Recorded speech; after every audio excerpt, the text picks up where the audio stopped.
Trápia vás prepady pod očami, nosoústne vrásky, marionety či laxná pokožka spodnej časti tváre? Čo sa deje s objemom tváre vekom? Objem sa stráca a padá z oblasti bočných líčok smerom dole a vznikajú nosoústne vrásky, marionety či sisle. Potrebujeme teda objem dvihnúť a doplniť. Na to nám slúži výplň vo forme kyseliny hyaluronovej. Táto kyselina sa nachádza prirodzene v našom tele, no vekom ubúda rovnako ako kolagén a elastín.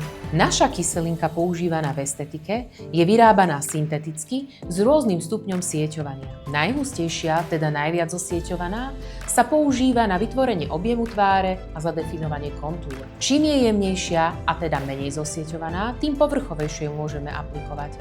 Jemná kyselina sa používa na výplň kruhov pod očami či pier. Snažíme sa používať čo najčistejšiu kyselinu, ktorá sa v tele správa prirodzene. V prvom rade doplníme objem líca, opticky zdvihneme tvár a tým napneme laxnú pokožku. Toto je prvá pomoc v podobe kyseliny hyaluronovej, a teda výplne, ktorá má okamžitý efekt.